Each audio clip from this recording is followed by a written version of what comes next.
Olá, como é que vocês estão? O que a gente vai falar hoje? Nós vamos falar sobre realismo. Tá chacoalhando, né? Assim. Realismo. Interessante, não é? Vamos abrir o slide, porque daí vocês vão fazendo suas anotações. Quando nós falamos dessa estética, saibam, viu? É um fenômeno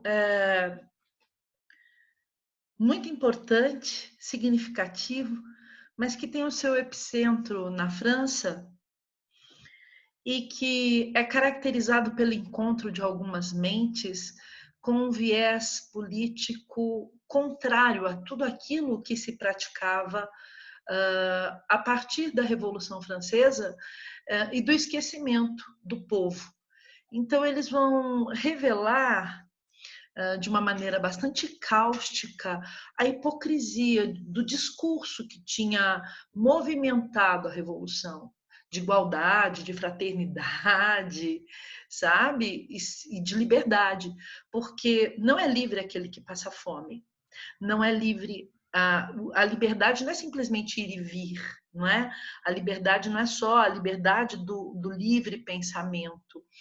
Um homem que não tem condições de subsistir, ou seja, de manter sua subsistência, não é minimamente livre.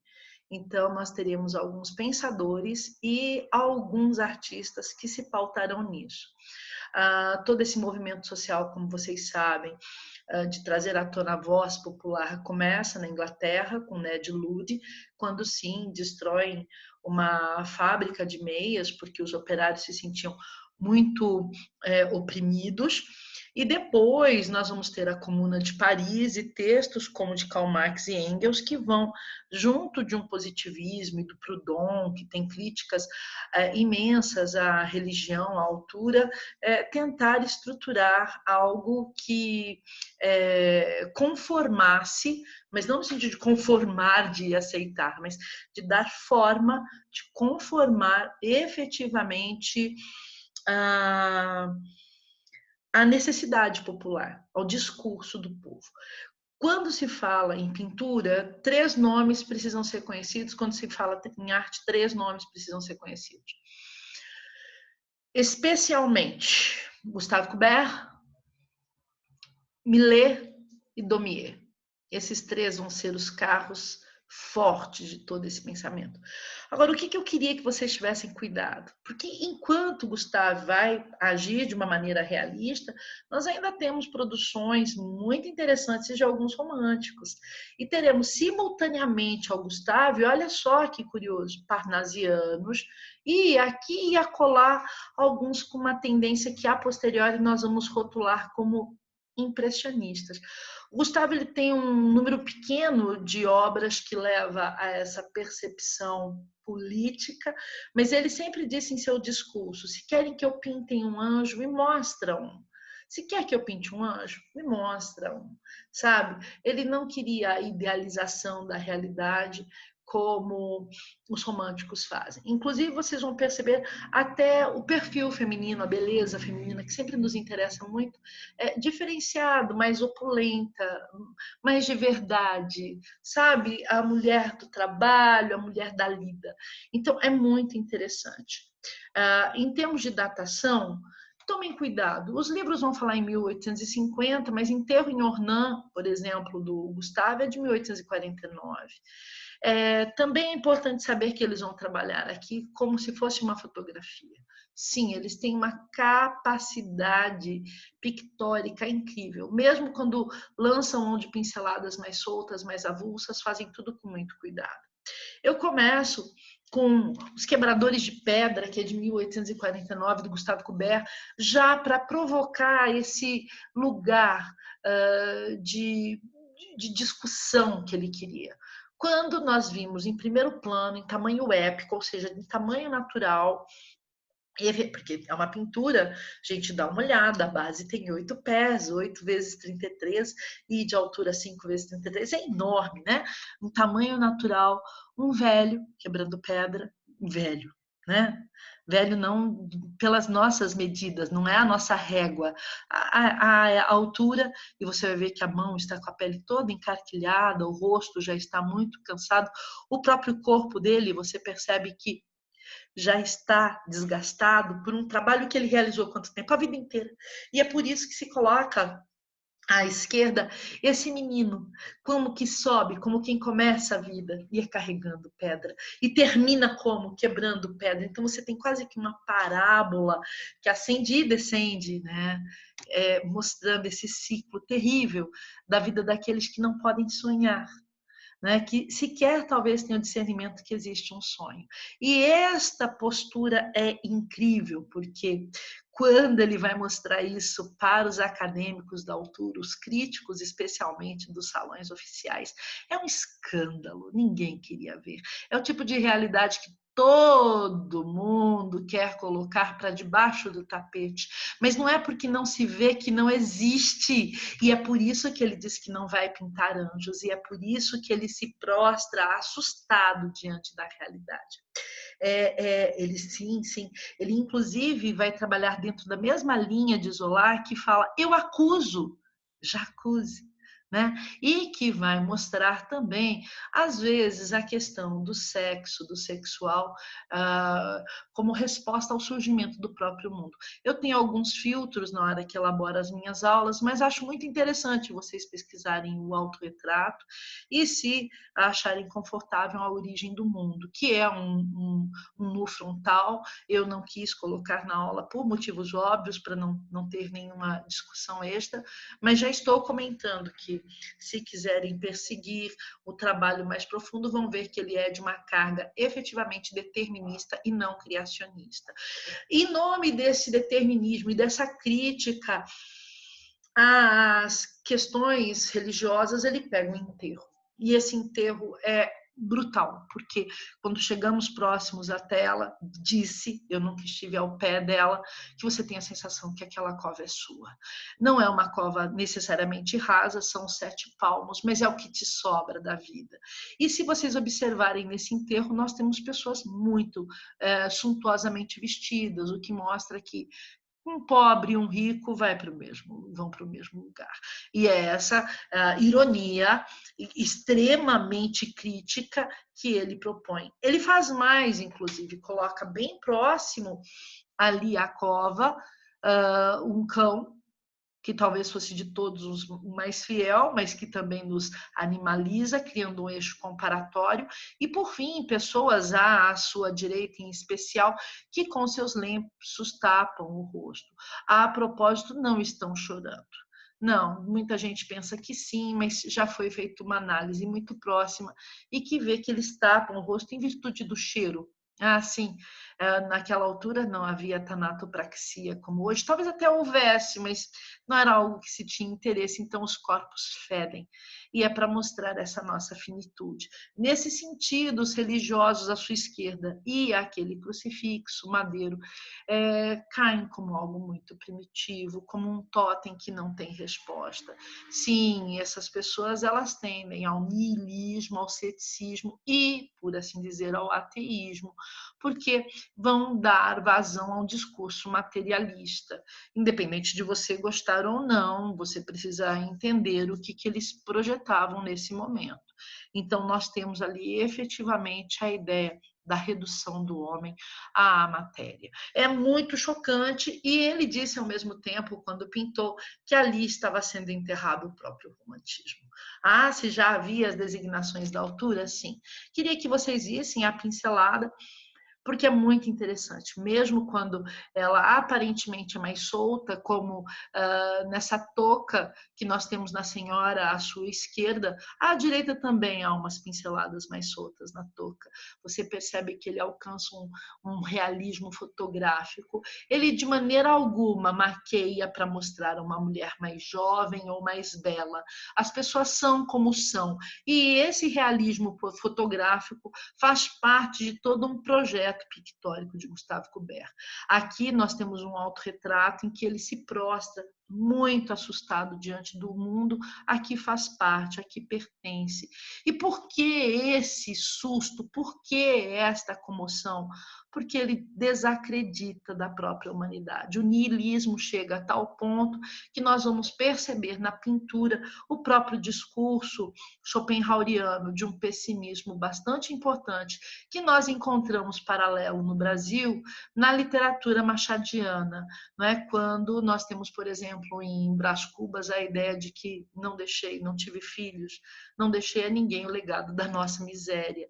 É essa descrença diante da humanidade que levam as pessoas a esse susto. Porventura, o Gustavo Courbet, na juventude, era um rapaz com feições muito bonitas, não é? Ele não quis aqui de maneira nenhuma se fazer mais belo, porque se vocês observarem, há até uma assimetria entre os olhos. Ele era bonito espontaneamente, não forçou nada. Ele, inclusive, reportou a sua assimetria entre os olhos. Depois nós temos o Millet. O Millet, ele vai ser muito amigo de Proudhon e eu adoro olhar as Respigadoras. Essa obra ela já foi mote de inspiração para tanta gente. Para quem? Nossa, Van Gogh, por exemplo, adorava Millet. Millet vai comover Van Gogh, vai comover Salvador Dalí. E ele era filho de um produtor rural. Alguns dizem que era latifundiário, outros dizem que não. De qualquer maneira, em tendo contato com outros pensadores, ele pensou muito na condição do homem que puxava a charrua e que sonhava com colheitas que nunca serão suas, como diz o José Paulo Paes. Então ele sonhava com um mundo melhor e queria mostrar que os trabalhadores eram muito subservientes e resignados.